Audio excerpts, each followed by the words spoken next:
E aí, pessoal, começando mais uma segunda Gestáltica aqui. Vamos começar com um grupo de estudos. E hoje vamos de PHG. Estamos na página 151. Vamos começar pelo segundo parágrafo, tá?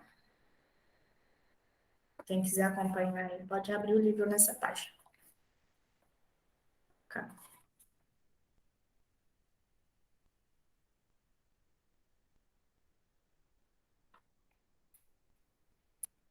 Beleza. Dando sequência aqui, então, a gente começa de suponhamos, tá? Lembrando que a gente está no subtópico 6, iniciativa e raiva.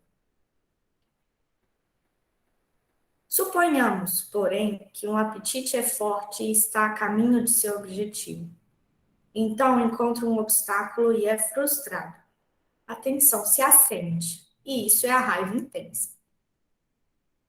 A raiva contém os três componentes agressivos: a destruição, a aniquilação e a iniciativa. A veemência da raiva é a do próprio apetite e a da própria iniciativa.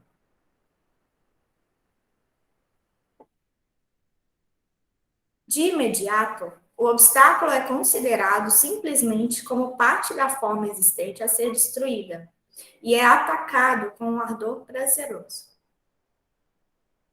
Contudo, à medida que a natureza frustrante do obstáculo torna-se manifesta, a tensão progressiva do self envolvido torna-se dolorosa e ao apetite destrutivo fervoroso se junta a necessidade fria de aniquilar. Em casos extremos, o apetite, movimento em direção ao objetivo, é inteiramente transcendido e há uma fúria feroz e arrebatadora. A diferença entre a fúria arrebatadora, vontade de matar, e a simples aniquilação, necessidade de que a coisa não exista no campo, é o empenho expansivo do self. Já estamos comprometidos com a situação, não estamos só tocando-a superficialmente.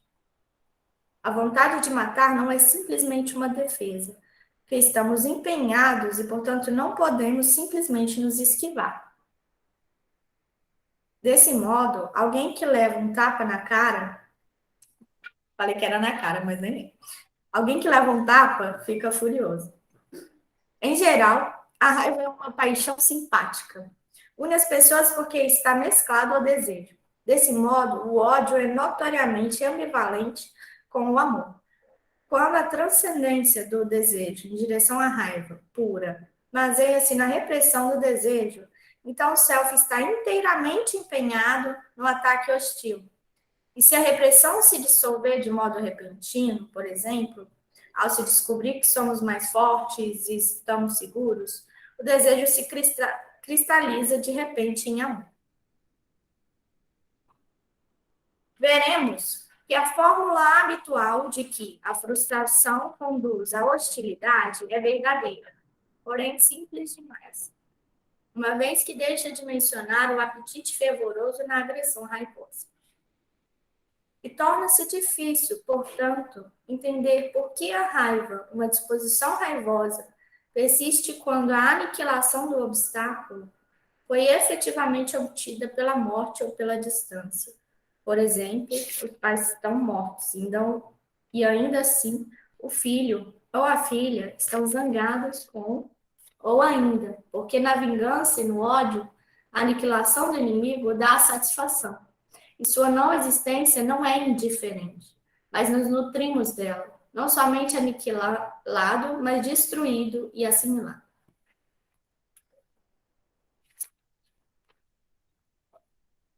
Mas isto é porque o obstáculo frustrador é primeiramente considerado como parte do objetivo desejado.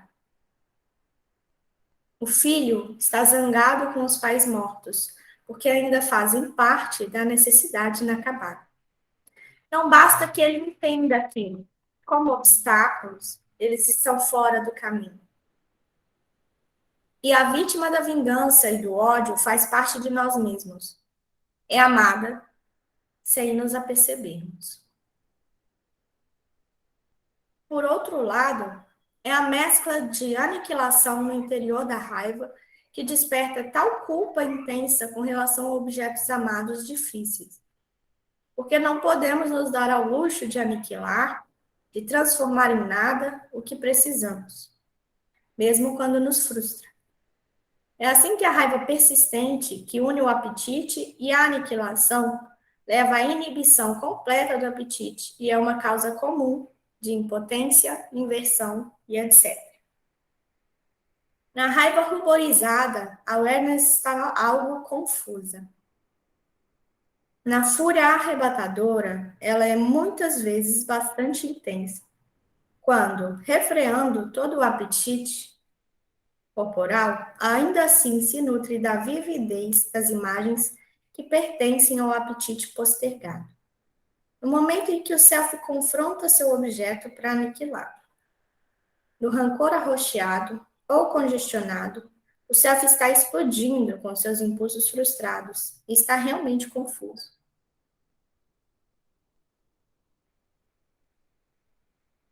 Na ira congestionada ou ódio, o self começou a se destruir no interesse de seu objetivo hostil. Não enxerga mais a realidade, mas somente seu próprio desígnio.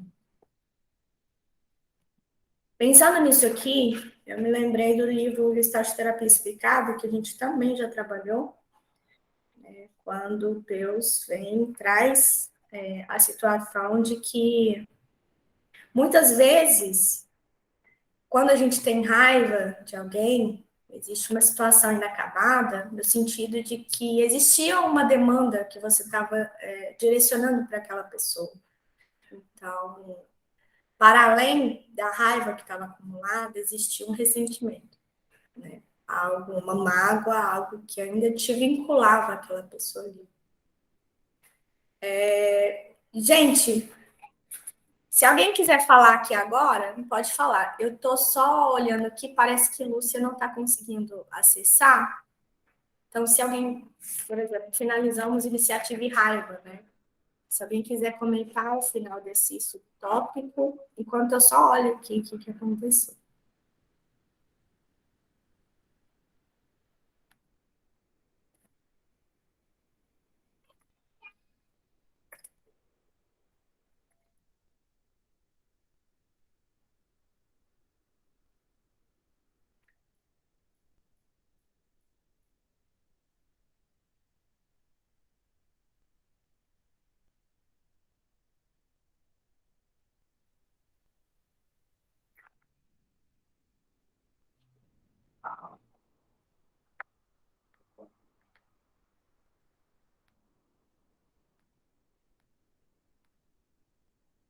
Eu não sei se vocês vão de concordar comigo, né, dentro da perspectiva gestáltica mesmo, quando a gente tem uma intensidade emocional elevada frente a alguma situação, sempre existe uma parte nossa ali vinculada àquela atitude daquela outra pessoa. Então, de alguma forma, até projetiva, existe existe algo, né, algum desejo vinculado. Então, o acesso a isso é importante, né, para a gente fazer essa desvinculação total. Tanto que ele fala aqui, às vezes, mesmo depois de aniquilar o objeto, né, o obstáculo, ainda assim a situação não fica, não se acaba, né, não se fecha. Então, o que é isso? Né? Tinha algo ali vinculado a alguma coisa que ainda não tinha sido acessada por inteiro.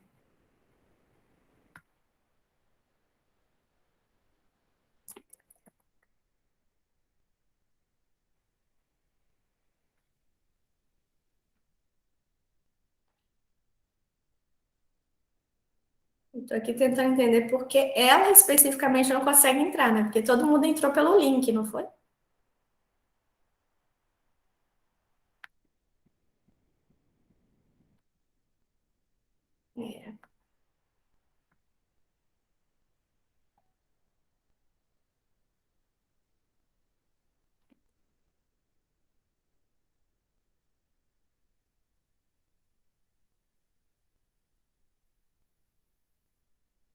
É, enfim.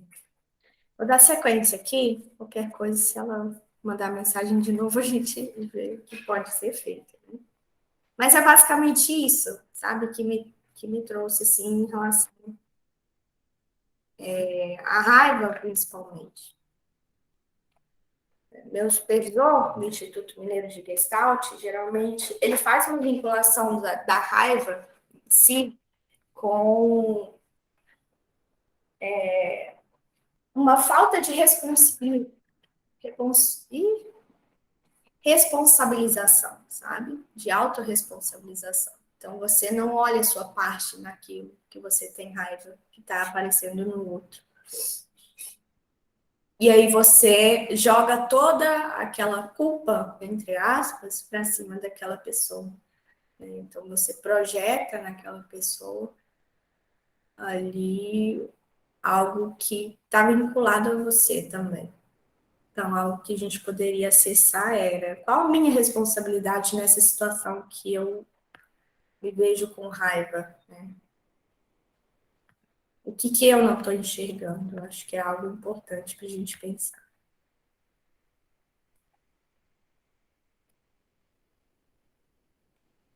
Beleza. Vamos dar sequência agora no subtópico 7, fixações do que foi mencionado anteriormente e o sadomasoquismo.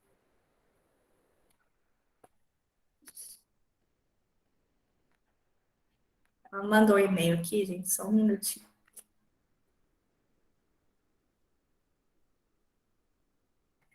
Enquanto isso, se alguém quiser acrescentar alguma coisa, fiquem à vontade, viu?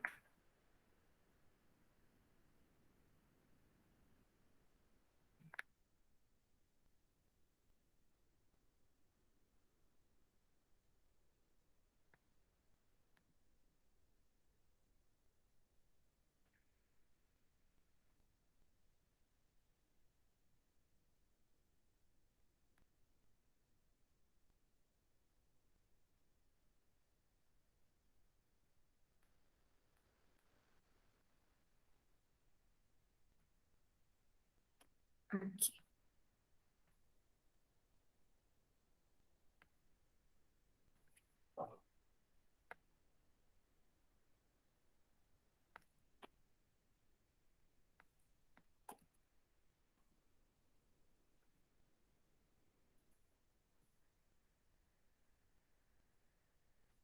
Pronto. Dando sequência aqui, novamente, né, subtópico 7, fixações do que foi mencionado anteriormente e o sadomasoquismo. A aniquilação, a destruição, a iniciativa e a raiva são funções de bom contato, necessárias para a subsistência, o prazer e a proteção de qualquer organismo num campo difícil. Vimos que elas ocorrem em combinações variadas e são provavelmente agradáveis. Ao praticar as agressões, o organismo distende sua pele, por assim dizer, e entra em contato com o ambiente sem dano ao céu. Inibir as agressões não as erradica, mas faz com que estas se voltem contra o self. Que me veio aqui, né, o termo da retroflexão, por exemplo. Como discutiremos no próximo capítulo. Sem agressão, o amor estagna e perde o contato, porque o meio de renovação é a destruição. Ademais, uma agressão hostil é muitas vezes racional, precisamente no ponto em que é considerada neurótica. Por exemplo, a hostilidade pode estar voltada contra um terapeuta não porque ele é o pai, mas porque ele é novamente alguém que está impingindo interpretações inassimiláveis e que está fazendo com que pareçamos estar equivocados. Acho que isso é um ponto importante de se citar, que muitas vezes a neurose acaba se atualizando, né? O nosso dominador, que antes poderia ser o nosso pai, acaba tendo a forma, né? O rosto de outras pessoas também, que praticam, fazem com que nós nos sintamos de forma parecida com aquela que a primeira pessoa, né, figura de autoridade em nossa vida, fez com que a gente se sentisse. Então, acaba que a gente vai atualizando, né, essas imagens, esses dominadores no nosso self ao longo do tempo. Né? Eu acho que é importante pontuar que muitas vezes a gente vai atualizando essa neurose e acaba ficando mais difícil dela se romper, né? Então, aqui está falando, às vezes não é do próprio terapeuta, né? Mas como se potencializa com aquela figura do pai. E a pessoa se vê nesse lugar, né, de estar frente a uma pessoa com ou características similares, como eu falei, ou que parece estar na mesma posição ou similar, o que acontece realmente é a resposta emocional ser mais intensa, né?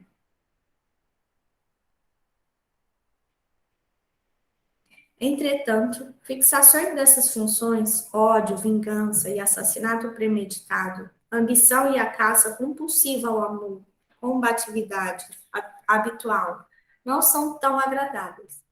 Sacrificam-se a essas paixões estabelecidas outras funções do céu.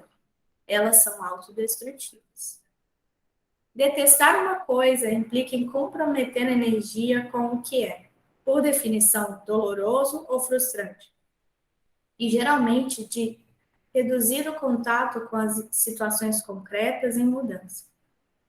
Apegamos-nos ao que é odioso e o mantemos próximo. Na vingança e no assassinato premeditado, há uma necessidade estabelecida e ardente de aniquilar a pessoa cuja existência insulta a nossa concepção de nós mesmos.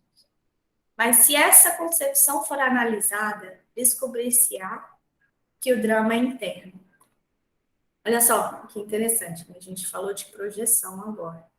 Essa ideia que é importante, que muitas vezes, né, por exemplo, se a gente questiona alguma introjeção dentro da clínica, ou fora dela também, uma pessoa que acredita mesmo naquela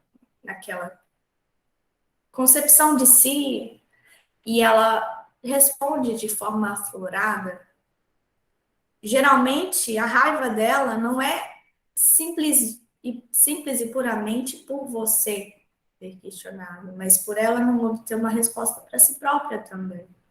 Porque ela não se permite questionar aquilo que sustentou a personalidade dela por tanto tempo.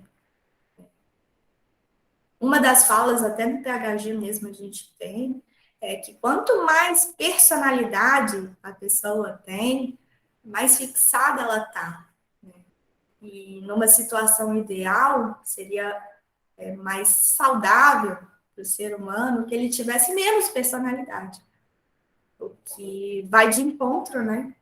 Com o que a gente vê, por exemplo, no senso comum.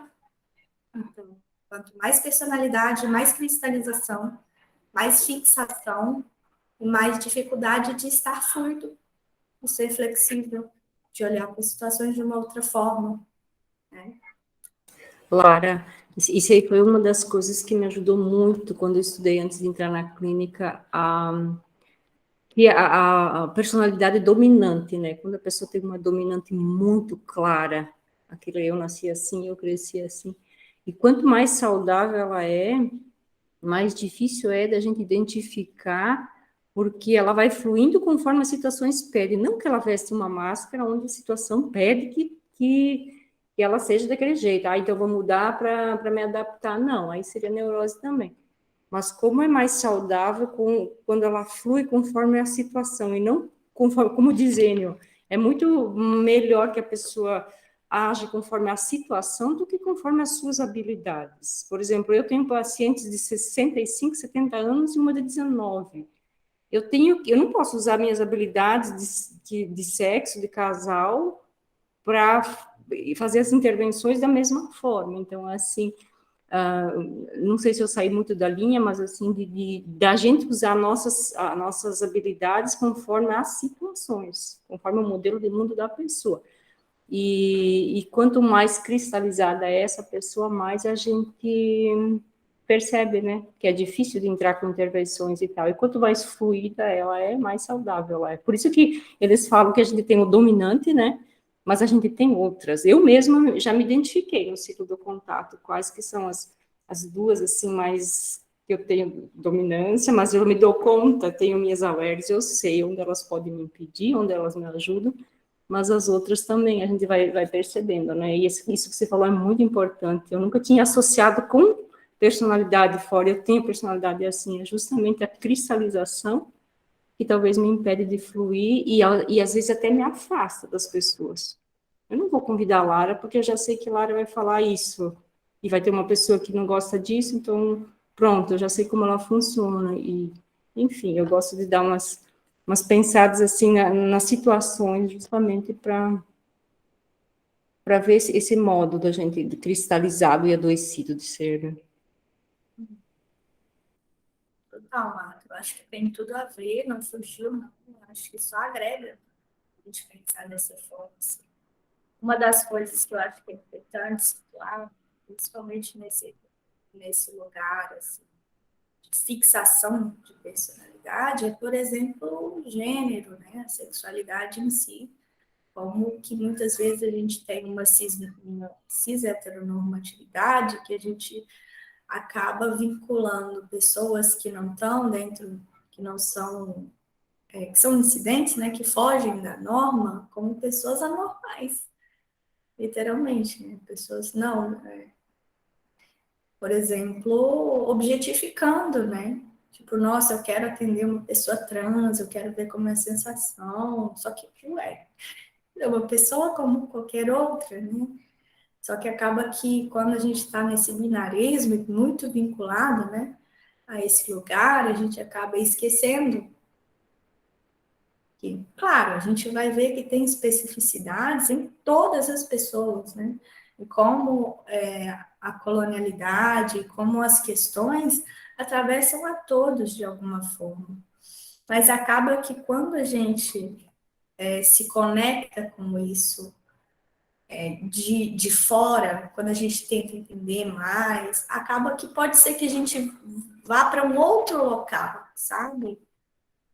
Eu acho que é importante que a gente tenha, por exemplo, curiosidade, mas quando a gente busca muito mais entendimento fora daquela pessoa, né? Buscando conceitos que vêm de fora e não olha para a pessoa em si, para a relação que se estabelece ali, a gente acaba desvirtuando o contato mesmo, né? E perdendo a essência do que a gente tem ali de relação. Eu trouxe o gênero, a sexualidade, porque você trouxe a questão de sexualidade, eu achei importante pontuar, né?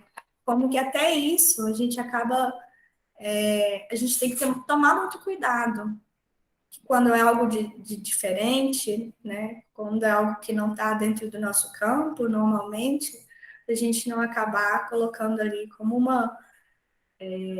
um lugar de espetacularização, né? Um lugar de muita distância de nós. Porque as pessoas percebem.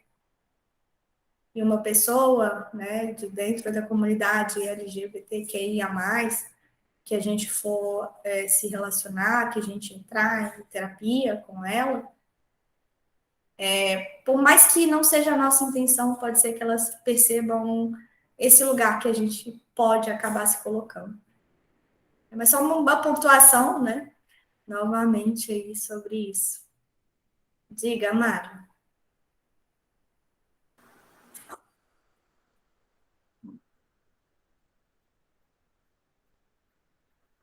Não, que só é interessante, né? Porque quando a gente começa a estudar Gestalt, terapia, um dos primeiros conceitos que a gente se depara e um dos primeiros termos que a gente se depara é aqui e agora.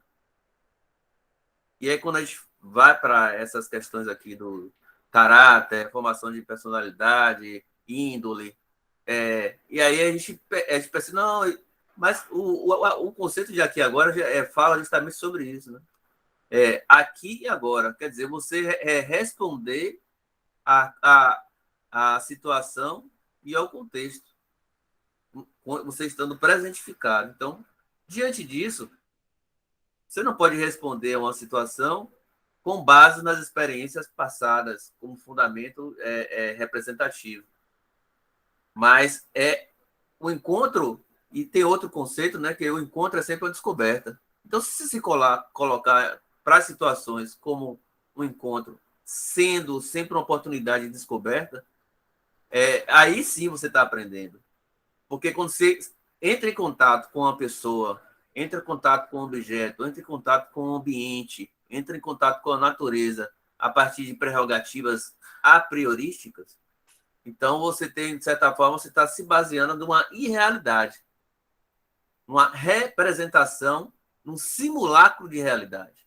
Que a realidade em si é dada no encontro, no instante em que ela acontece. Então, por isso que conceitos de personalidade, caráter, índole, são todas abstrações de nós mesmos, né? Então, o conceito de aqui e agora, por isso que tem essa aparência de simplicidade, mas é altamente profundo e revelador, né? Quando a gente vai se deparando, vai entrando em contato com o processo terapêutico, a gente vai percebendo que esse aqui agora não é só um aqui agora de tempo de espacialidade e temporalidade. Sim, é isso, mas é muito mais, né? No sentido de você... Por isso, quer dizer, a psicoterapia da presentificação, né? Se você está presentificado no encontro, então você está esvaziado de representações, de experiências de passado, de futuro, né? De expectativas. E quando você se entrega ao encontro, eu sempre dou um exemplo no período da faculdade, que uma professora ela não era gestalt, ela era sistêmica, da sistêmica. Mas tinha uma aluna que geralmente faltava às aulas, saía da aula, ia para o corredor, ficava batendo papo, ia para o bar beber, depois voltava para a aula meio bêbada. E a professora, ela fez uma pergunta à professora e a professora chegou e respondeu. Mas não respondeu com preconceito, não respondeu mas respondeu como se ela acreditasse que naquele momento ia ter uma situação reveladora, uma descoberta, uma outra forma. Ela acreditava naquele encontro. Não é a partir daquela assim, não vou dar atenção a essa aluna porque já sei que aí ela é isso, já sei que ela não tem interesse nenhum.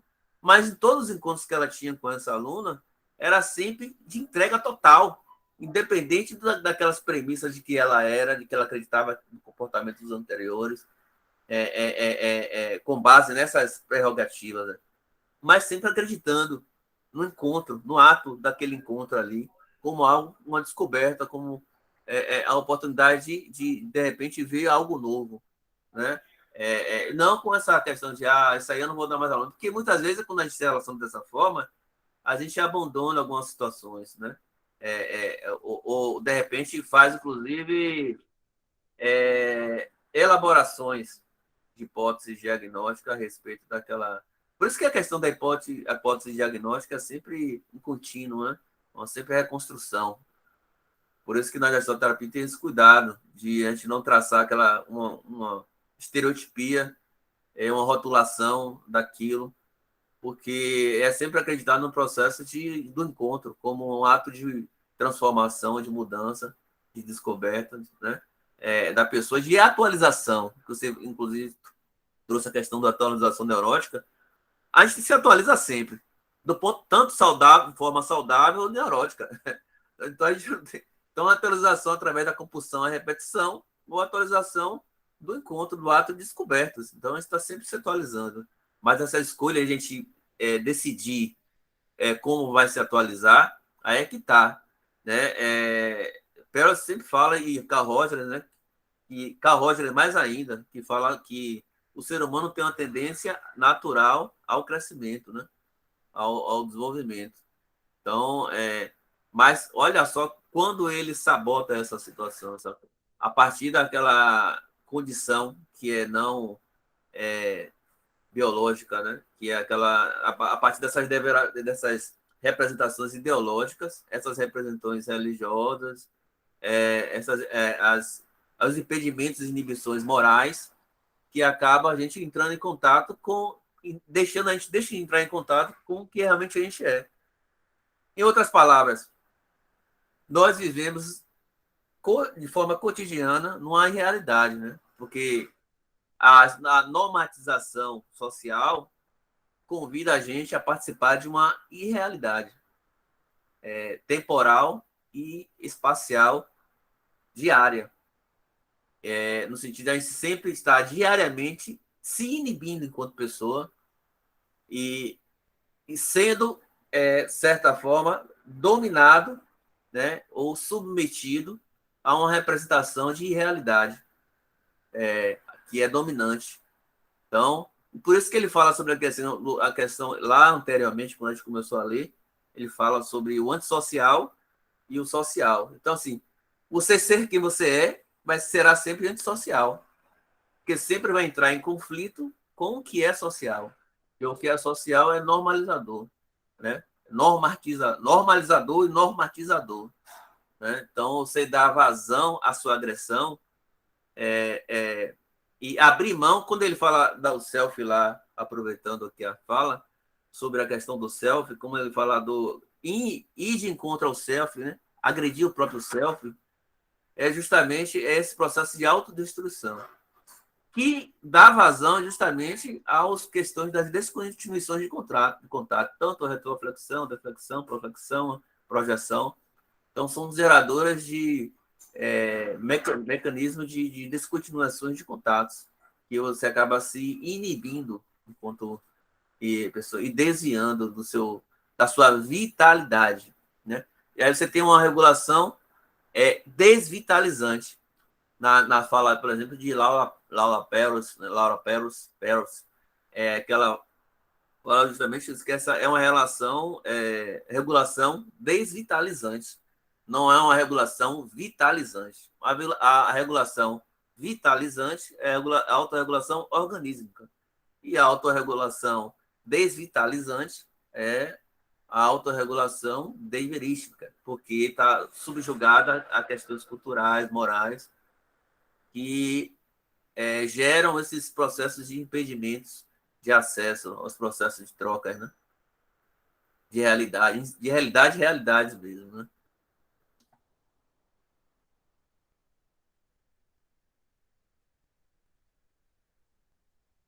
Pronto, só isso mesmo.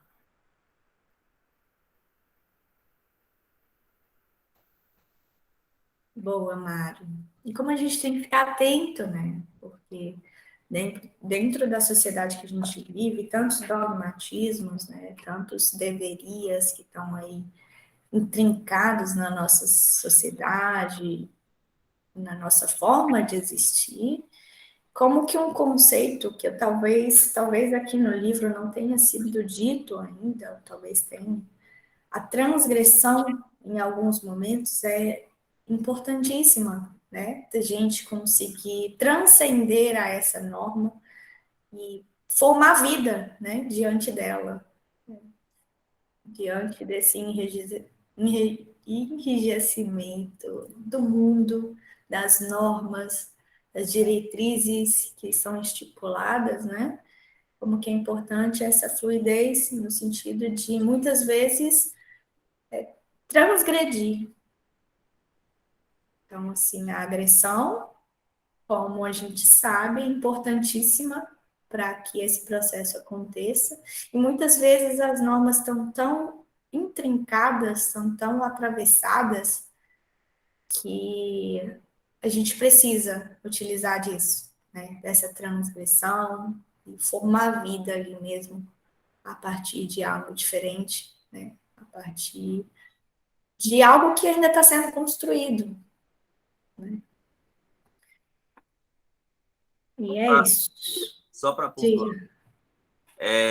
E essa transgressão, assim, não é essa transgressão irrefreada, é justamente utilizar a questão até gestáltica, que é a questão da não tratar isso de forma.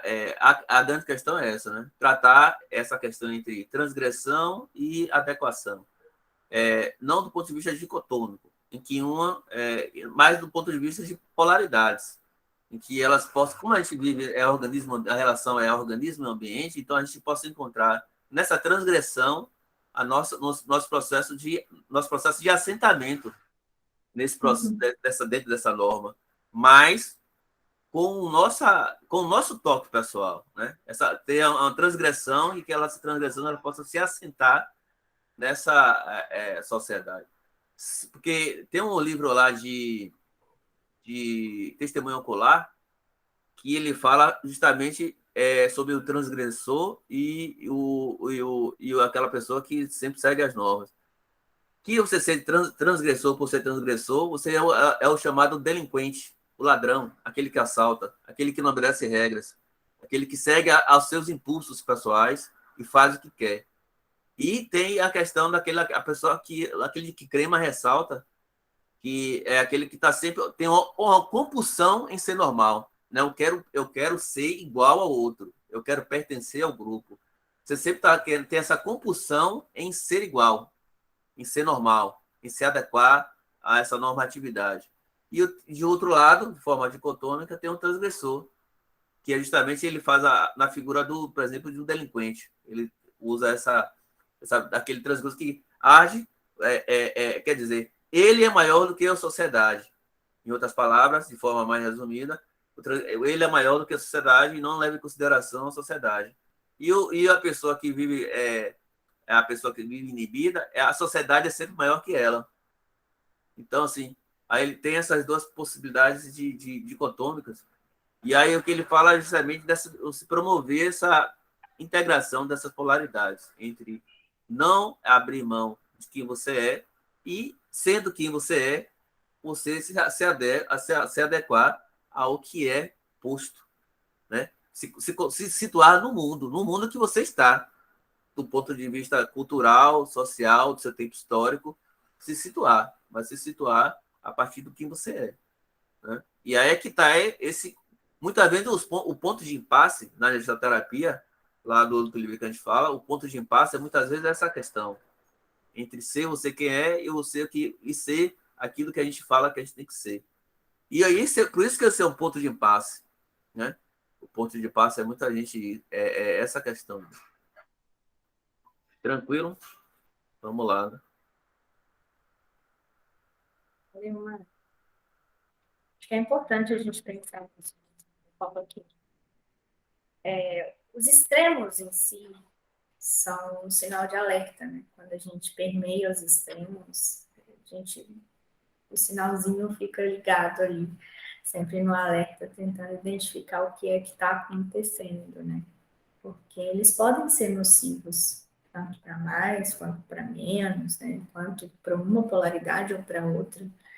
Até porque, dentro da nossa dinâmica, sempre a fluidez, que é o considerado saudável. Então, todo lugar em que a gente percebe uma fixação é algo a ser identificado, a ser olhado, a ser visto, explorado de uma forma mais profunda, até para o entendimento mesmo, né?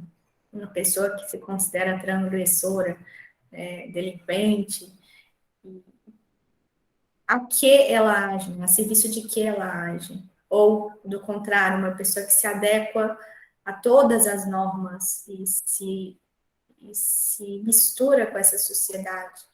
A que ela está seguindo, né? O que na história dela condiz com isso que ela está vivendo no hoje. Né? Diga, Mário. Só para ainda ressaltar ainda mais, tipo assim, tornar uma caricatura mesmo de sair na radicalidade, inclusive o amor, a compulsão em ser amoroso, a compulsão pelo amor, encontrar um amor na vida, encontrar amor, encontrar a paz, também é autodestrutivo. Porque é uma fixidez, que você inibe os outros processos. Você aniquila, por exemplo, a agressão, aniquila a raiva, por exemplo. Tem uma cultura de amor aí que o brasileiro, de repente, não, se acalme, raiva não é bom, não seja agressivo, vamos amar o outro. Então, tem uma confusão aí, inclusive na própria Gestalt, terapia, que tem até um livro Amor, mas trata a questão do amor de forma um pouco mais adequada, mas aquela questão de que, como o amor é uma coisa boa, então a gente tem que sentir em todos os seus radicalidades, seus extremos. Então, a compulsão também em amor, pelo amor, você funcionar a partir apenas dessa busca, você está aniquilando, está inibindo e afugentando as outras funções também da emoção. Por exemplo, a agressão e a raiva, por exemplo, são típicas disso. a gente transforma sua agressão em amor, transforma sua raiva em amor, né? Então, tem que ter esse cuidado também, que assim, como o amor é uma emoção, é um sentimento bom, então a gente acha que se tem amor, então tá tudo bem, né?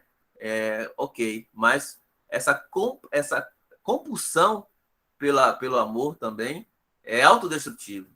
Ela agride o seu self, porque você abre mão das outras possibilidades que estão aí de forma integrativa. Ok? Uhum.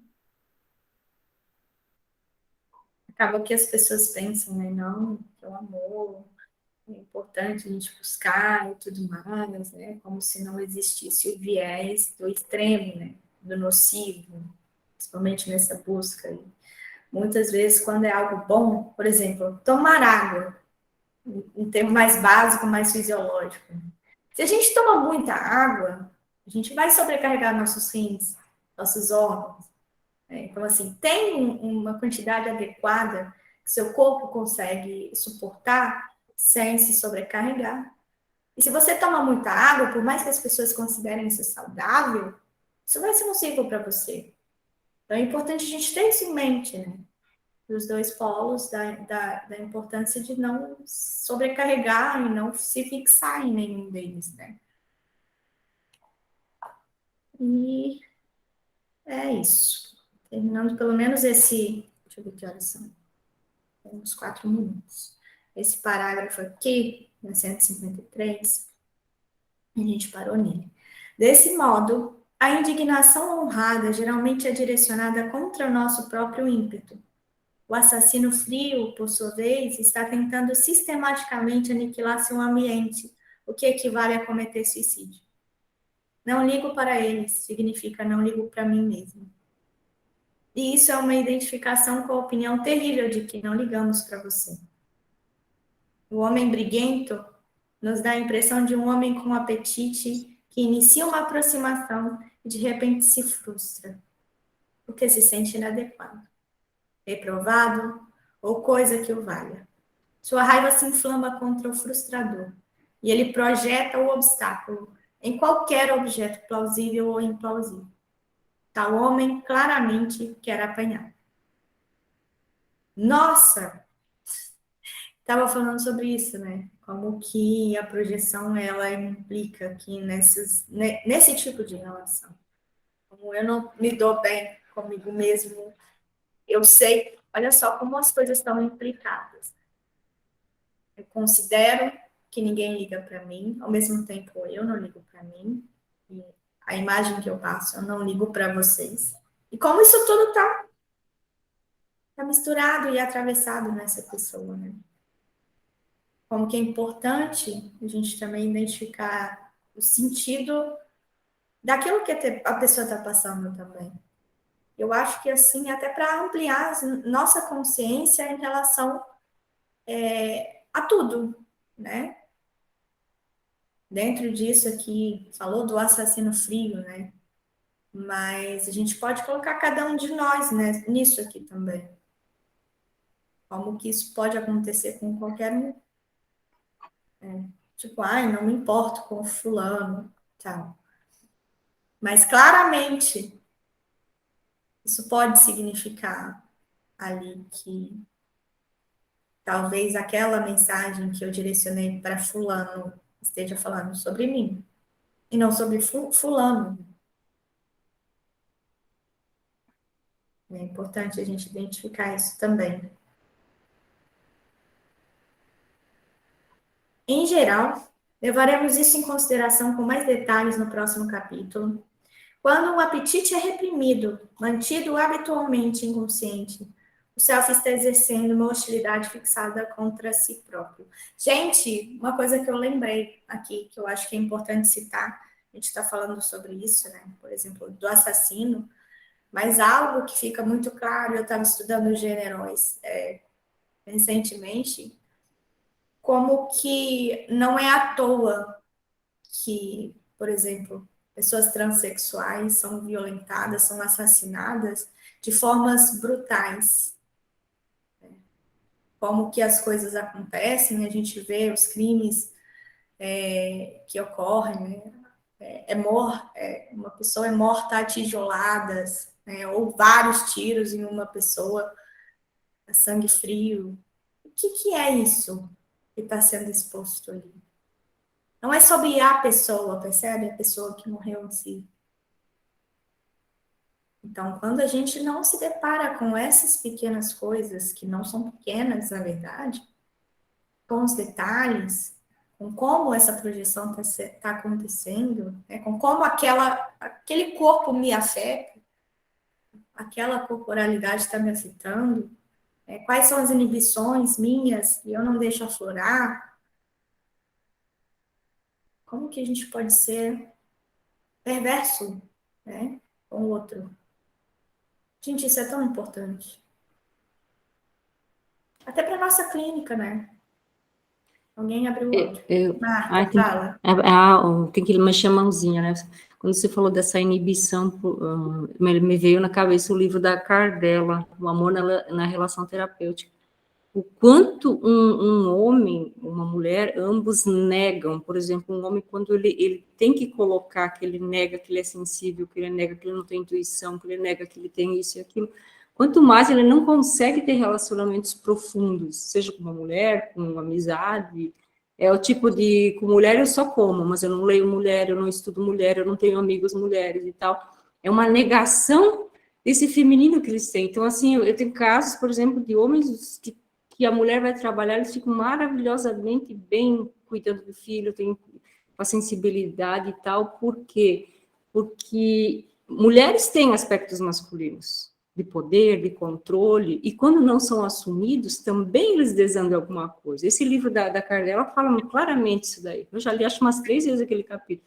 E esses homens que negam esse lado feminino, não é o lado, é a sensibilidade, o próprio, ela fala do amor, da intuição, você acaba escondendo e impedindo de você se aprofundar em relações e ser mais feliz ainda com as pessoas, e você nega, e talvez, você falando isso daí, talvez até dá para articular essa questão da tamanha violência, né, com os trans e tal, essa negação que não diz de quem é atacado e de quem ataca. Não sei, me veio essa articulação com o Cardella. Né? E faz todo sentido, que a gente está trabalhando ali com polaridades, né? Vamos pensar no yin e no yang, como todos nós, de alguma forma, homens, mulheres, por exemplo, temos características, aspectos mais voltados à intuição, ou algo mais no lugar do cuidado, né?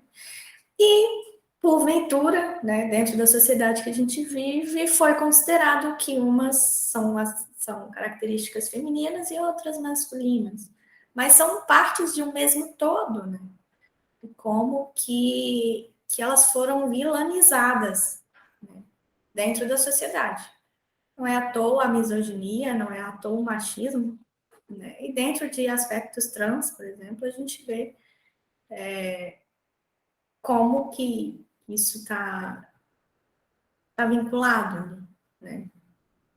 Por exemplo, com travestis, né? Como que é absurdo a gente considerar a forma com que os homens, por exemplo, atravessam, né, a masculinidade deles, como que as masculinidades podem ser extremamente nocivas ali para a consideração dessas pessoas. Mário levantou a mão, diga. Não, a questão da inibição é justamente isso, né? Porque uma das composições para a gente falar sobre a neurose é justamente essa questão o neurótico, ele acaba alienando suas partes. E, por exemplo, a sua porção aí de ser mais sensível, né? Então, ele aliena também. Então, quando ele aliena uma das suas partes, do seu self, então ele está no processo de fixação, de compulsão, repetição. E é um componente básico aí. Onde está no tema aqui de agressão, quando você não exerce a sua agressão organísmica, você produz uma agressão deverística. que é essa autoagressão, essa hostilidade do seu próprio self. Então, muito, ele fala, inclusive, do ponto de vista aqui individual, mas ele, inclusive, ele fala as motivações para as guerras, lá no livro de Ego, Fome e Agressão, fala sobre a questão da agressividade e as guerras. Uma das motivações para a guerra é justamente você não exercer esses processos de agressão, dessas inibições aí, que você acaba exercendo, colocando no ambiente, até de forma, ele fala do ponto de vista psicanalítico aí, que é a sublimação, né? Mas na Gestalt é outra coisa, de que de repente você isso e de repente invade, queima alguém, bate alguém, para sublimar, do ponto de vista psicanalítico aí, que ele fala no Ego, Fome e Agressão, no sentido de compensar essa questão, e de forma desarticulada com o seu self, né? E aí esse processo de... Porque tem agressão de qualquer forma, não tem jeito, a agressão está ali.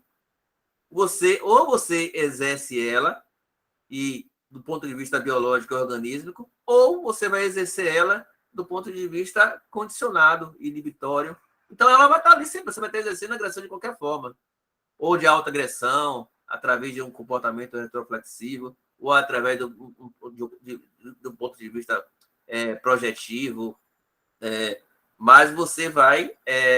inclusive, a questão do... Como que se diz? Eu até esqueci o componente do mecanismo de defesa, né?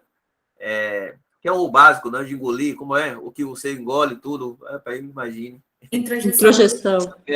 Introjeção também é uma agressão, porque muitas vezes quando você dá vazão a introjetar partes que não são suas, mas de forma até um pouco masoquista, você dá vazão a essa parte que não é sua e prefere sentir a dor disso que nasceu, né?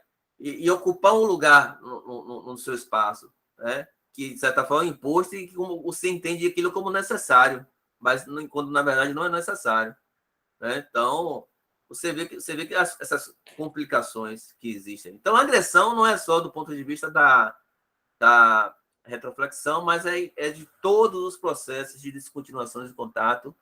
Há essa questão da inibição da agressão. Quando você inibe a agressão, ele atinge todos os processos de descontinuação de contato. A retroflexão é o mais característico, né? De agredir o próprio self, a gente já fala que é de se autoagredir. Mas ele também invade todos os processos de descontinuações de contato em relação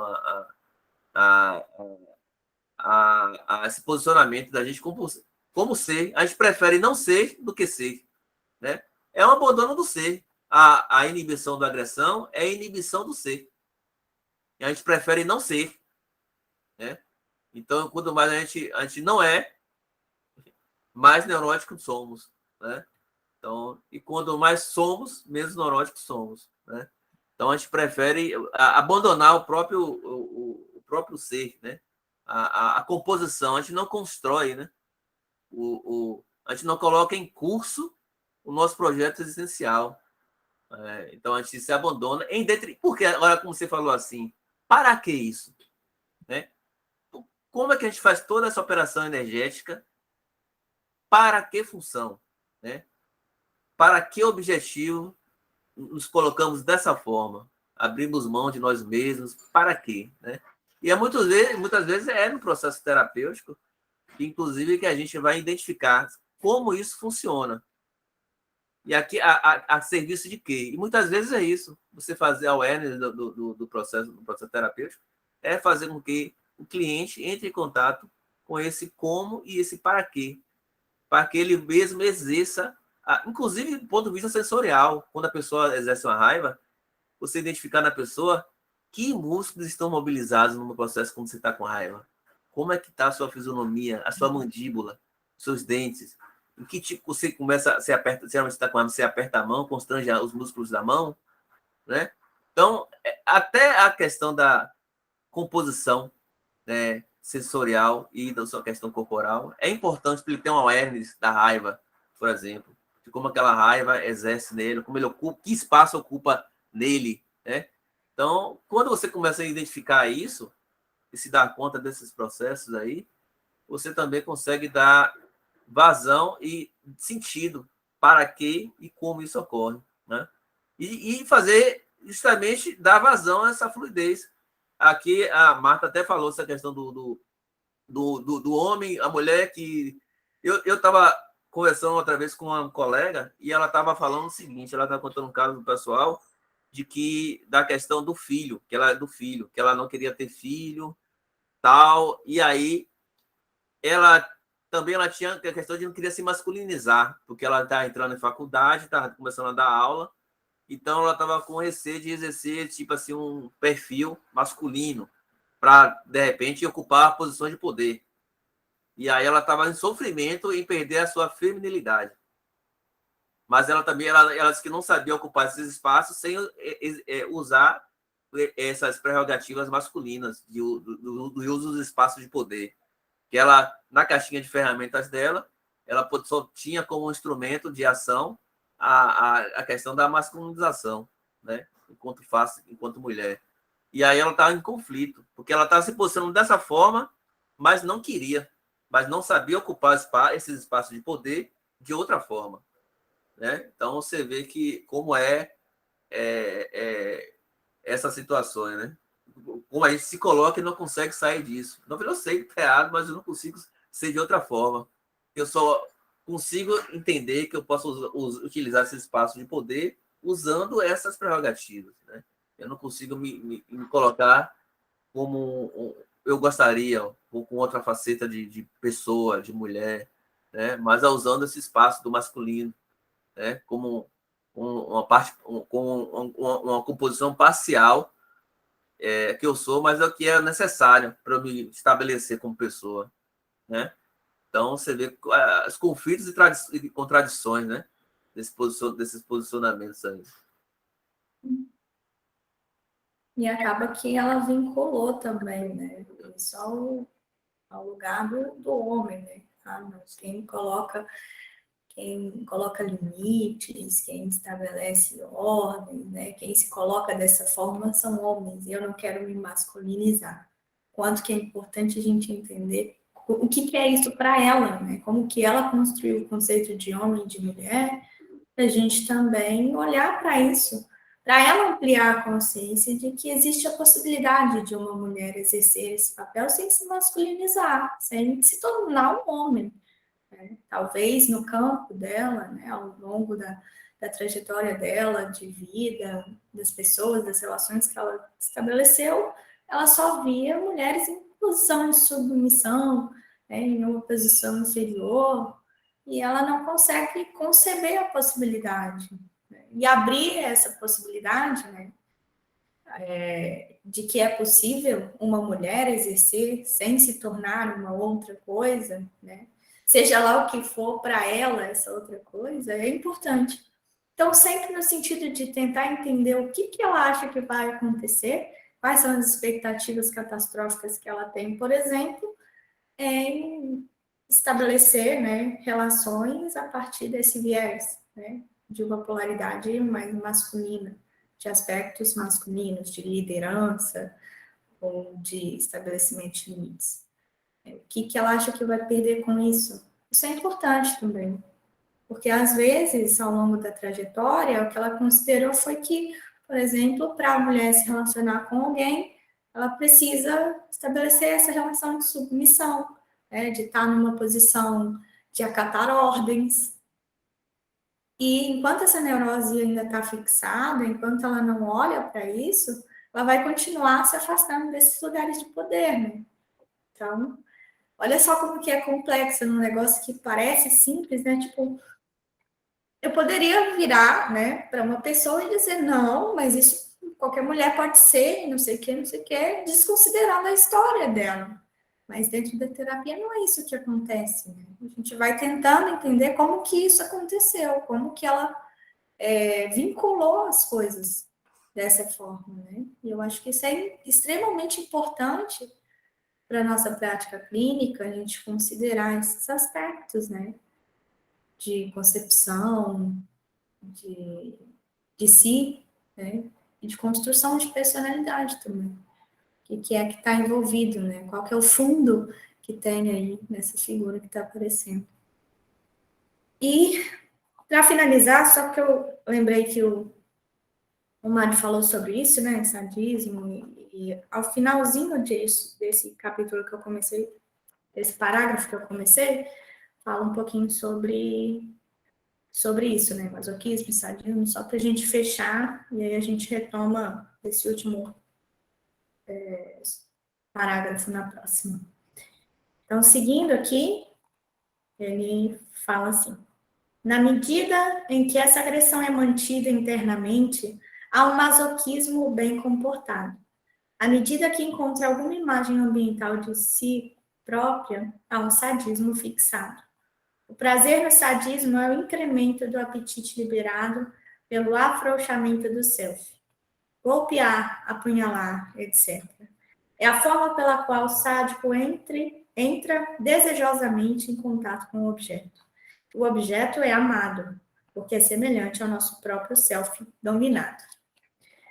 E a gente finaliza a leitura por aqui, estamos na página 153, no último, retomamos, né, na próxima, no último parágrafo. Eu acho interessante ele ter trazido, né, a ideia de dominado, que é isso mesmo, né, a partir da alienação do nosso self, dessa partezinha que a gente não quer ver, seja esses aspectos femininos que a gente vê numa outra pessoa, né, a gente acaba indo para um desses dois caminhos, né? E é importante a gente olhar para isso, né? A gente já falou aqui, e ao longo desse encontro todo, para que a gente não acabe projetando aquilo que é nosso em outras pessoas também, né? Ferindo, agredindo, aniquilando, né? Matando, literalmente, outras pessoas por conta de algo que a gente não resolveu na gente. Questões mal resolvidas em nós que acabam fluindo aí para outras pessoas. O quanto que é importante, antes da gente finalizar, a gente estar disposto a olhar para a nossa própria existência, para a nossa construção de identidade, para a nossa sexualidade, enfim, para a gente conseguir adentrar na sexualidade, a identidade, aquilo que é do outro também. Né? Porque enquanto a gente tem essas travas, essas questões com a gente mesmo, a gente nunca vai estar aberto suficientemente para aquilo que o outro traz. Né? A gente sempre vai estar vendo a partir de um viés neurotizado. Né? A gente vai estar enxergando só uma parte, porque a gente não se permite enxergar de uma outra forma. Então, o quanto que é importante a gente ampliar, né, nossa consciência para que a gente possa estar aberto para ouvir outras formas, né, dissidentes, diferentes daquilo que é o habitual. E é isso. Mário apresentou um livro ali de polaridades, né? Não, eu acho assim interessante esse livro, porque assim objetiva bem a prática, traz assim uma noção geral, teórica e algumas sugestões práticas. É bem interessante ter esse aí para uma ferramenta a mais, inclusive prática, né? Para a gente trabalhar a questão das polaridades na gestalterapia, que é diferente de dicotomia, porque a gente às vezes confunde uma visão dicotômica e uma visão de polaridade, que são coisas diferentes. A polaridade implica a ideia da integração, a dicotomia não. Né? É excludente, né? A dicotomia. Ou eu sou isso ou sou aquilo. E, na verdade, a polaridade permite que você flua, né? Que você esteja ali entre esses polos. Legal. Qual que é o autor? Luiz Henrique Fanon. Uhum. Aí, gente, fica a dica, então, Polaridades, do Luiz Henrique Fanon. Eu já tinha visto o livro, mas não cheguei a comprar. Estava até com promoção na Amazon esses dias para trás. Não sei como está hoje, né? Mas aí, é uma possibilidade, né, da gente ampliar a consciência em relação a isso. E é isso, pessoas queridas, muito obrigada por mais esse encontro. Eu agradeço todo mundo que esteve aqui presente, tá? A gente se vê, então, mais tarde na televisão. Eu falo que os nossos encontros, incrivelmente, eles se atravessam, né? Que o grupo de estudos também não era especificamente sobre sexualidade, mas acabou que a gente falou muito sobre esse aspecto aqui hoje, né? E a gente vai tratar sobre isso na televisão temática de mais tarde, né? Sobre sexualidade, sobre corpos. E é isso. A gente se vê, então, mais tarde, para quem for da televisão. E para quem não for, a gente se vê na semana que vem, falando sobre Yontef. E agradeço a presença de todos e todas. Muito obrigada, ótima semana para vocês. E abraços gestáticos, tá? Até lá.